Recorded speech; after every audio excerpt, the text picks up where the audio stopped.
గంటన్నర సేపు అడ్డమైన చెత్తవాగుడు వాగినట్టు మనకు స్పష్టంగా కనబడతా ఉంది.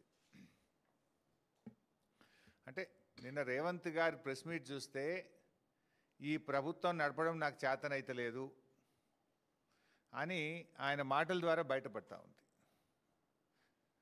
తాను అసమర్థుడిని అని చెప్పకనే చెప్పుకున్నాడు రేవంత్ రెడ్డి గారు. తన అసమర్థతను బయట పెట్టుకున్నాడు రేవంత్ రెడ్డి గారు. 2 ఏళ్లలో తాను పొడిచిందేమీ లేదు, తాను చేసిందేమీ లేదు కనుకనే గత కాంగ్రెస్ పాలన చూసి నాకు ఓట్లేయండి జూబ్లీ హిల్స్లో అని వేడుకున్నాడు నిన్న. 2 సంవత్సరాల్లో ఆయన పాలనలో ఆయన ఏం చేయలే కదా. అందువల్ల గత కాంగ్రెస్ పాలన చూసి నాకు ఓట్లేయండి అని రేవంత్ రెడ్డి గారు ఆయన ఏదో పుట్టుకనే కాంగ్రెస్లో పుట్టినట్టు, కాంగ్రెస్లో ఉన్నట్టు ఆయన మాట్లాడడం జరిగింది. బేసికల్ నేను ఇంకోటి అంటున్నా, నువ్వు గత కాంగ్రెస్ పాలన అంటే 2004 నుంచి 2014 వరకు నాటి కాంగ్రెస్ పాలన చూసి జూబ్లీ హిల్స్లో మాకు ఓటేయండి అంటుండు. మరి నువ్వు ఆ రోజు ఏ పార్టీలో ఉన్నావు?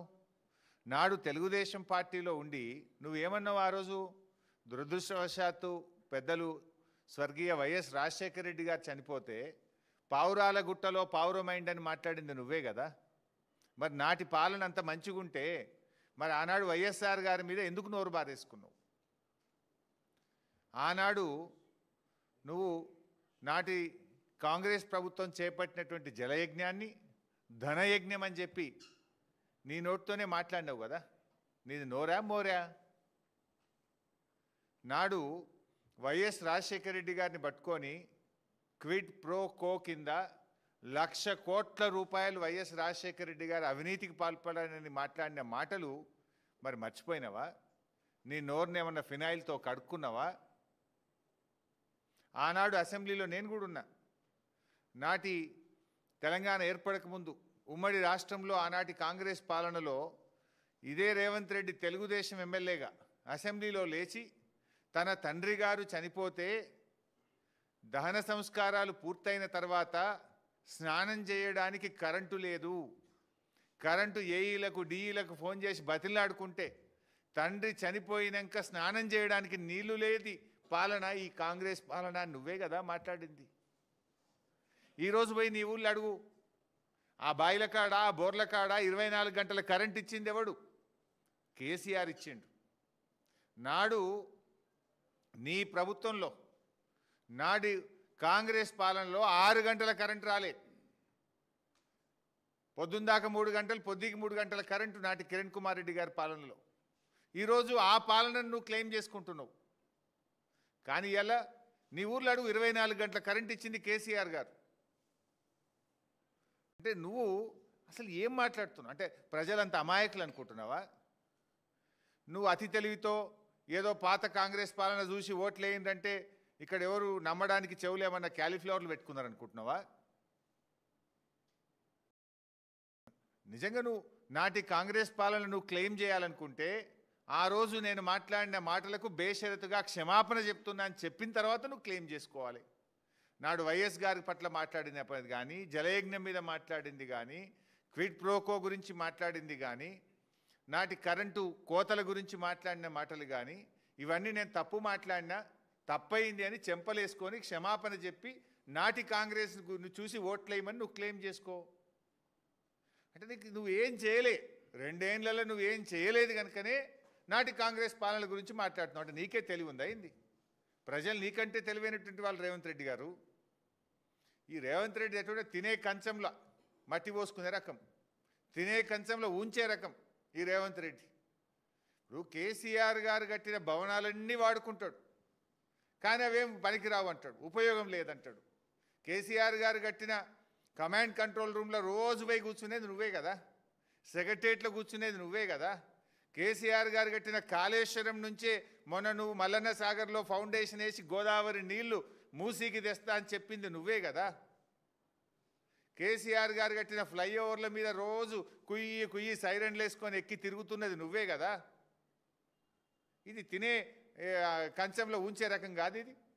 కేసీఆర్ గారు చేసిన ప్రతిదాన్ని ఉపయోగించుకుంటావు, మళ్ళీ పైకెళ్ళి మాట్లాడతావు. అంటే పొట్ట నోరిప్పితే అబద్ధాలే. ఇప్పుడు నేనేమన్నాడు, అప్పుల మీద మాట్లాడిండు. ఈ అప్పుల మీద అయితే పూటకో అబద్ధం మాట్లాడతాడు. అసెంబ్లీలో పెట్టిన వైట్ పేపర్ మీద ఒకటి మాట్లాడతాడు, బట్టి గారు ఒకటి చెప్తాడు, రేవంత్ రెడ్డి గారు ఒకటి చెప్తారు. నిన్న కూడా మాట్లాడుతూ అప్పుల మీద మళ్ళా చిల్లర మాటలు మాట్లాడిండు. నేను ఒకటే అంటున్నా, నువ్వు రాష్ట్రానికి ముఖ్యమంత్రివి, దారిన పోయే దానయ్యవు కాదు.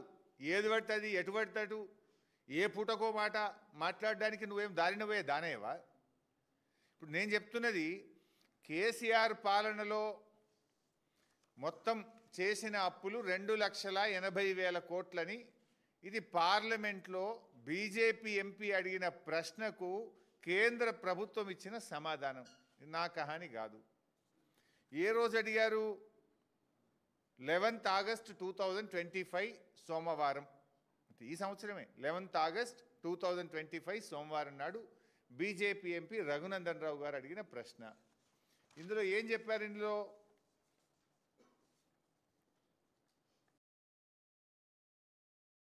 Total public debt as on 31/3/2024 అంటే మార్చ్ 31, 2024 నాటికి. ఇందులో ఇంకా 5 నెలల వీళ్ళ అప్పులు కూడా ఉన్నాయి. వీళ్ళు ఎక్కింది December 7, 2023 కదా. వీళ్ళవి కూడా 4 నెలలు వీళ్ళు ఉన్నాయి. అవి కూడా కలుపుకుంటే మొత్తం 3,50,520. 3,50,520. ఇందులో తెలంగాణ వచ్చే నాటికే ఆనాటి కాంగ్రెస్ ప్రభుత్వం చేసిన అప్పు 70,000 కోట్లు. అది తీసేస్తే ఎంత? 2,80,000 కోట్లు మాత్రమే. ఇది నేను చెప్తలేను కదా. పార్లమెంట్లో కేంద్ర ప్రభుత్వం బాజాప్తా కేంద్ర ఆర్థిక మంత్రి ఇచ్చిన సమాధానం. అడిగింది బీజేపీ ఎంపీ, చెప్పింది కేంద్ర ప్రభుత్వం. నువ్వెందుకు ఈ చిల్లర మాటలు మాట్లాడుతున్నావు? అసలు నీకు పాలన చేతనైతలేదు. బీఆర్ఎస్ ప్రభుత్వం ఉన్నప్పుడు యావరేజ్ గ్రోత్ రేట్ 15%, SOTR రాష్ట్ర ప్రభుత్వ సొంత ఆదాయ వనరుల వృద్ధి రేటు 15%. నువ్వు వచ్చినాక ఎందుకు పడిపోయింది? ఎందుకు తిరోగమనం తీసుకున్నది ఆర్థిక పరిస్థితి? ఉదాహరణకు నిన్ననే కాగేదో రిలీజ్ చేసినట్టుంది. సెప్టెంబర్ 2025 2025లో కాగ్ ఇచ్చిన రిపోర్టు ఈ నెలలో -5 GST వృద్ధి రేట్, ట్యాక్స్ రెవెన్యూ -5. ఇండియాలో 28 రాష్ట్రాల్లో చివరి నుంచి 4వ రాష్ట్రం. రాష్ట్ర ఆదాయ వృద్ధి రేటు సెప్టెంబర్ నెలలో -5 2025. ఇగో ఇది సెప్టెంబర్ 2024 +1. మరి అదే బీఆర్ఎస్ టైం సెప్టెంబర్ 2023 +33%. ఇండియాలో టాప్ +33. ఇవి నా లెక్కలు కావు, కాగు లెక్కలు, కాగు రిపోర్ట్. నేను నా సొంతం ఏం చెప్తలేను. వెబ్సైట్లో పోయి కాగులో కొడితే వెళ్తాయి. +33%. ఎందుకు తిరోగమనం అవుతుంది? నీ హైడ్రా వల్ల, నీ తుగ్లక్ చర్యల వల్ల, నీ భూదందాల వల్ల, నీ వేధింపుల వల్ల, నీ వసూళ్ల వల్ల. ఇలా స్టాంప్స్ అండ్ రిజిస్ట్రేషన్ తగ్గింది, GST తగ్గింది, రోడ్ ట్యాక్స్ తగ్గింది. ఎందుకు తగ్గుతున్నాయి? అది రివ్యూ చేసుకో. కేసీఆర్ గారి పాలనలో రాష్ట్ర ప్రభుత్వ తలసరి ఆదాయం 1,24,000 నుంచి 3,47,000 కోట్లకు 3,47,000కు పెరిగింది కేసీఆర్ పాలనలో. ఆల్మోస్ట్ దేశంలో అత్యధికం. భారతదేశంలోనే అత్యధిక తలసరి ఆదాయం ఉన్న రాష్ట్రాల్లో అగ్రగామిగా తెలంగాణ నిలిపింది కేసీఆర్. అసలు రాష్ట్ర బడ్జెట్, రాష్ట్ర రెవెన్యూ 2014-15లో రాష్ట్ర ప్రభుత్వం యొక్క రెవెన్యూ 62,000 కోట్లు. మేము దిగిపోయే నాటికి 2,30,000 కోట్లతో మీకు ఈ రాష్ట్రాన్ని అప్పచెప్పాం. అంటే 62ను 2,30,000 చేసిందంటే 4 రెట్లు పెంచాం. అందులో